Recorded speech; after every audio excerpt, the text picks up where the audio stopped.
हूँ, किशोर जी बोल रहे थे कि नितिन गडकरी का नाम नहीं आया सूची में। हाँ। किशोर जी बताए क्या महाराष्ट्र के एक भी सीट डिक्लेयर करिए क्या पहली सूची के अंदर 195 के अंदर? हाँ। जब महाराष्ट्र की सीट डिसाइड होगी तब गडकरी का नाम आएगा। वो किशोर जी कार्यकर्ताओं के अपनी विचारधारा की बात कर रहे थे। किशोर जी ये बता दे कि प्रियंका चतुर्वेदी क्या शिवसेना की कार्यकर्ता रही थी जिसे राज्यसभा भेज दिया गया? घोर कांग्रेस को आप राज्यसभा भेजते हो, बाला साहेब ठाकरे की विचारधारा से आप धोखा करते हो, आप शिवसेना को सोनिया सेना बना देते हो और फिर आप कहते हो कि भारतीय जनता पार्टी साथ नहीं देती।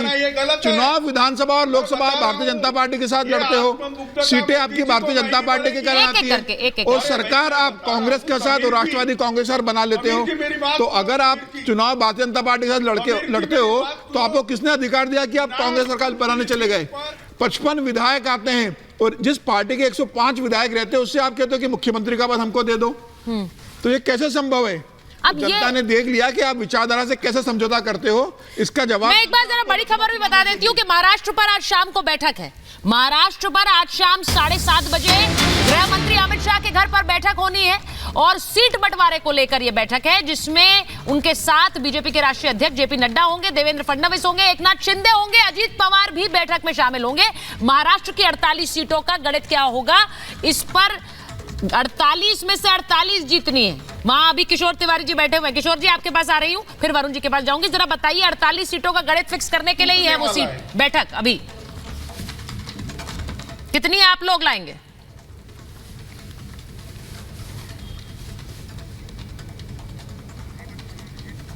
किशोर तिवारी जी आवाज पूछ रही है? हाँ जी जी आपसे ही पूछ रही हूँ। हाँ मैं आ रहा हूँ बोलता हूँ ना। बोलिए बोलिए।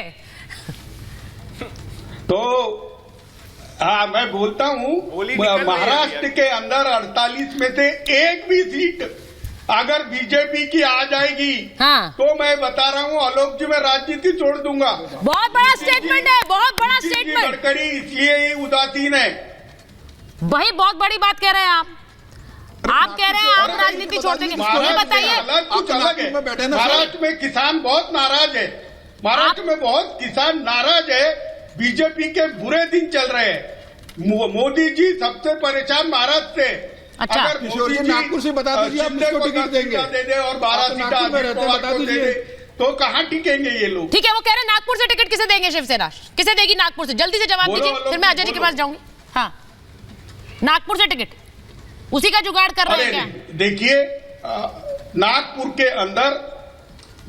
के अंदर कांग्रेस के उम्मीदवार रहेंगे और वो चुन के आएंगे, ये तय हो चुका है। और नागपुर में नया चेहरा कांग्रेस दे रही है, हमने उनका स्वागत किया। अच्छा आपने ये तो बोल दिया आप राजनीति से संन्यास ले लेंगे। अगर 48 में से एक भी बीजेपी की आई तो ये आप बड़ा कर सकते हैं स्टेटमेंट ये कह के कि उद्धव ठाकरे संन्यास त्याग देंगे अगर एक भी बीजेपी की आ गई। एक तो बीजेपी 50 उधार के कैंडिडेट ले रही है। कोई पार्टी 400 पार होने वाले को जा रही है और उधार के कैंडिडेट ले रही है। अशोक चौहान को ले लिया, फिर वो चंद्रपुर से और कांग्रेस एमपी की वाइफ को ले लिया। अरे इनके पास उम्मीदवार को किसने लिया? और ये 400 पार की बात कर रहे हैं। अगर 400 पार होने वाले किसने खड़ा किया था? नाना पटोले कहां से आए थे? क्या नाना पटोले शिवसेना के उम्मीदवार थे? लीजिए अब आप पर पलटवार हो गए। नहीं कांग्रेस की सीटें अच्छा कांग्रेस ही लड़ेगी। ठीक है कांग्रेस की सीटें कांग्रेस ही लड़ेंगी। Ajay ji this is very interesting. वो कह रहे हैं एक भी बीजेपी की आई तो मैं संन्यास ले लूंगा महाराष्ट्र में। अरे तो संन्यास तो लेना ही ना पड़ेगा, संन्यास तो लेना ही ना पड़ेगा क्योंकि एक भी सीट इनको नहीं आने वाली है। 10% वोट नहीं क्रॉस करेगा। उद्धव ठाकरे तो ऐसे हो गए कि ना इधर के रहे ना उधर के रहे। शिवरात्रि के दिन झूठ बोल। शिवसेना को कोई जन्म में, शिवसेना उद्धव ठाकरे को कोई जन्म में मुसलमानों को वोट नहीं मिलने वाला है और हिंदू वोट देने का तो चक्कर ही भूल जाइए आप। आपने तो बाला साहब की आत्मा को ऐसी तिलांजलि दी है, सबसे बुरा हाल आपका होने वाला है। आप ना इधर के रहेंगे ना उधर के रहेंगे आपका। और जब बैंक बैलेंस नहीं रहता है तो अकाउंट एनपीए हो जाता है। तो राजनीति तो छोड़नी पड़ेगी, ये श्रवण की भूमि, राजनीति छोड़नी पड़ेगी आपको। नागार्जुन की भूमि है ये। एक ही उपाय है, एक ही उपाय है। उद्धव ठाकरे को बोलिए, उद्धव ठाकरे को बोलिए इस्लाम कबूल कर ले, वोट बढ़ेगा। ओबीसी, दलित, आदिवासी, मुस्लिम, उद्धव ठाकरे को बोलिए इस्लाम धर्म में परिवर्तित हो जाए, वोट बढ़ जाएगा। बुरे आ गए बहुत। 10 साल तक उन्होंने किसानों ने आत्मघात किया 10 साल तक। अब बदला लेने का समय आ गया है। आलोक जी नहीं, हम बड़े तो अगर ये बात जो कह रहे हैं इसका नुकसान नहीं हो आपको अजय जी, वो कह रहे हैं किसानों में गुस्सा है, वो किसानों का गुस्सा तब्दील होगा, ये कह रहे हैं वो। अच्छा, मैं एक बार वरुण जी के पास जाऊंगी। कहने से किसानों इनको हाँ, किसानों ये से बात तो इनको किसानों से मतलब कहाँ है? वरुण जी और अजय जी बात कर रहा हूँ और ये वास्तविक बात है। इनको किसानों से मतलब कहाँ है? अनाज नहीं हम तो महाराष्ट्र के किसानों के लिए काम कर रहे हैं, हमारे मुख्यमंत्री काम कर रहे हैं, प्रधानमंत्री काम कर रहे हैं। ये बंबई छोड़ के आज तक निकलते हैं क्या उद्धव ठाकरे? किसानों को देखा भी है? वरुण जी मुझे ये बताइए, अब जिस तरह से चर्चा हो रही है, अरे किसान सम्मान निधि परसों गई है हमारी तरफ से। अब जो चर्चा हो रही है बार बार ये सब, अब आज जिस तरह से कांग्रेस की लिस्ट आनी थी वो लिस्ट अभी उस पर सस्पेंस बना हुआ है, वो 195 उतारते हैं, आप अभी तक 40 पर ही मंथन कर रहे हैं, पता नहीं वो भी सस्पेंस में है, क्वेश्चन मार्क में है। दूसरी बात, आज महबूबा मुफ्ती ने भी कह दिया कि भाई हमारा गुपकार अलायंस इज ओवर, वो भी नहीं होगा, कोई अलायंस टिक नहीं रहा है।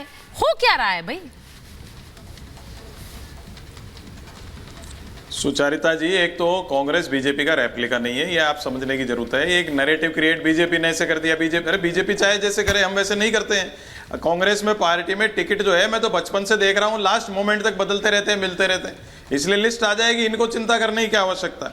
अभी आप नेगेटिव एनर्जी की बात कर रहे थे प्रधानमंत्री जी की, सुबह उठते ही तो राहुल गांधी परिवार को, कांग्रेस को कोसता कौन है? 10 साल का पूरा निकाल लीजिए, किसने कितना कोसा। दिन भर गांधी परिवार और उनको कोसते रहते हैं, गांधी परिवार को, कांग्रेस को। तीसरी बात, परिवारवाद, समीर जी ने एक बहुत बढ़िया बात कही, क्यों मैंने लैक ऑफ विपक्ष की बात करी थी कि परिवारवाद का अर्थ यह है कि राज्यसभा क्षेत्रीय दल हैं तो अपने परिवार वालों को देते हैं। कांग्रेस पार्टी में मलाई चाटू सेटिंग बाद 3-3 बार जमाना जब तो उनको राज्यसभा देते हैं, तो इस चुंगल में फंस गया विपक्ष इसलिए। और जो निष्ठावान और पृष्ठभूमि पार्टी के आइडियोलॉजी के वर्कर हैं उनको दरकिनार किया जा रहा है, इसलिए बीजेपी आगे बढ़ रही है। तीसरी बात, मैं आपसे एक ऑब्जेक्शनेबल बात है आलोक जी की, खुद तो आए नहीं है स्वयं सेवक, दूसरी पार्टी से आए, दूसरों को ज्ञान दे रहे थे। हाँ। आप मानसिक विक्षिप्त कैसे बोले भाई किशोर तिवारी को, आप कैसे बोले ये शब्द आप? और शर्म ये सारे बीजेपी के नाम लेते, क्या नंगे बैठे होते लोग हैं जो आप शर्म शब्द का प्रयोग करते हो हर जगह? अपना शाब्दिक आचरण सुधार कर रखा करो डिबेटों के अंदर।